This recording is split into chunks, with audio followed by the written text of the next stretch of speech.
Hey guys, Katie here. I'm going to show you how to use Prezi Video to amp up your Zoom meetings. It's really great for meeting agendas, vocabulary lessons, and so much more. So hang with me and let's do this.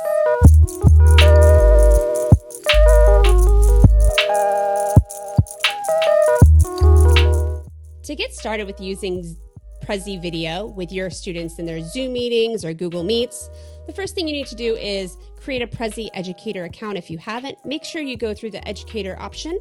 And once you log in, under the Prezi Video tab, in the bottom left-hand corner, you will see Get Prezi Video on desktop. You're just going to click that. It will take you to download the Prezi app, and you're going to install it on your computer. I've already done that, so let me get that out of the way. This is what it's going to look like.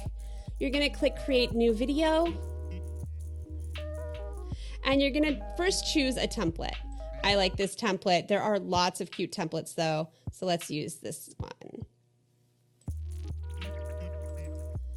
All right, after I choose the template I like, I click on Content at the bottom. And let's make a vocabulary lesson. I think this is really powerful for vocabulary because it keeps me as a teacher center. Instead of just sharing my screen and having the PowerPoint be the big part of the screen and me be little in the corner, students can really still focus on me. Really powerful for if I'm working with L students or if I'm working with world languages students, that they can see how I pronunciate the words. All right, so vocabulary, that's what this lesson is. And let's add some vocabulary words. So I'm going to do ecosystem. And we always like to add images to support words, and Prezi has those right built in. You can just click on image and search, and we can add an image to this word. Let's add one more.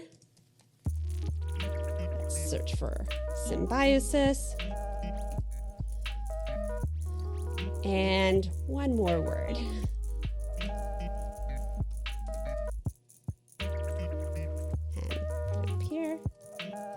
All right, so I got my words. I'm ready to go. I can click back through my presentation with these arrows here. So that's where I'm going to control my presentation as I'm giving it to students. I also love that I can turn the presentation off and it's just me. And then when I'm ready for students to see that overlay, I can click this button and turn it on. And if I don't want them to see me and I just want them to focus on the image on the screen, for instance, ecosystem, I can turn that off and ecosystem is front and center. And then it comes back to me. So once I have my presentation created, you can see that was super quick and easy to do. I can then either video conference and it connects with my Zoom or my Google Meets, or I can connect it and just record a video that I can then put in my Canvas classroom or whatever LMS that I'm using. So this has lots of various uses. I really like the idea of using it for like vocabulary, like I just showed, or a meeting agenda of what's happening in class. So you could have like warm up. And so students that come in a little late to your meeting know you're doing the warm up. Or, you know, if you're taking a quiz, it will say quiz. Whatever it is that the students should be doing, you could put this overlay as a cue for that. I'd love to hear what you're going to use Prezi Video and how you're going to use it in your classroom. So let us know.